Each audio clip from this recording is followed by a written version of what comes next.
আমাদের দ্বিতীয় বিকল্পেও বলা হচ্ছে যে সরকার একটি আদেশ জারি করবেন, সেই আদেশের অধীনে গণভোট অনুষ্ঠিত হবে।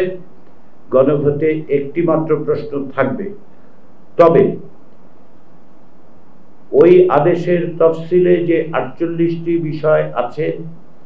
সেগুলো অন্তর্বর্তী সরকার সেগুলোকে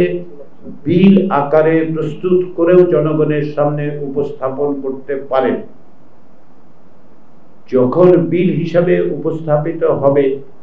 এবং গণভোটের মধ্য দিয়ে যদি জনগণের সম্মতি লাভ করা যায়, এই বিলগুলো অর্থাৎ এই বিলটি এই যে প্রয়োজনীয় সংশোধনের সংযোজনের যে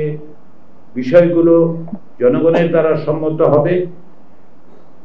যদি সংবিধান সংস্কার পরিষদ 270 দিনের মধ্যে তাদের দায়িত্ব সম্পাদন করতে না পারে, তাহলে